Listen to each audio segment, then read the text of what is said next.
నిర్మాతగా Guinness book of world రికార్డులో చోటు సంపాదించుకున్న మూవీ మొఘల్ రామానాయుడు గురించి ఎంత చెప్పుకున్నా తక్కువే.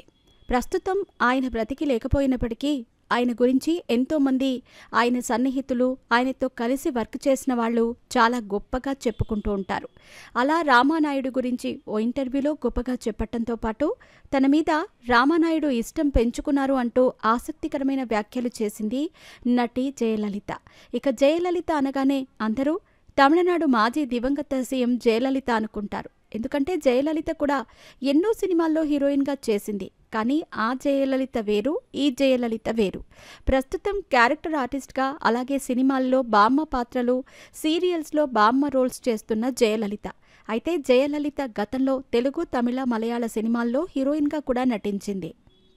ముఖ్యంగా మలయాళంలో అడల్ట్ సినిమాల్లో నటించి బాగా పాపులర్ అయిపోయింది. అలా ఐటమ్ సాంగ్స్, వ్యాంప్ పాత్రలకి జయలలితను అప్పట్లో ఎక్కువగా తీసుకునేవారు. అయితే అలాంటి జయలలిత ఓ ఇంటర్వ్యూలో మాట్లాడుతూ, నిర్మాత రామానాయుడికి నేనంటే చాలా ఇష్టం. ఆయన నన్ను చాలా ఇష్టపడేవారు. ఆయనతో నేను మాట్లాడితే ఆత్మీయంగా ఉంటుంది అని ప్రతిసారి అనేవారు. అంతేకాదు, నాకు ఫోన్ చేసి వీలున్నప్పుడల్లా ఒకసారి మా ఇంటికి వచ్చి వెళ్ళు, నీతో మాట్లాడతా అని అడిగేవారు. అలా చాలాసార్లు రామానాయుడు నన్ను ఇంటికి పిలిచారు అంటూ నటి జయలలిత ఓ ఇంటర్వ్యూలో చెప్పుకొచ్చింది. అలా రామానాయుడుతో ఉన్న అనుబంధం గురించి జయలలిత ఆ ఇంటర్వ్యూలో మాట్లాడటంతో ఈమె మాటలు నెట్టింట వైరల్గా మారాయి.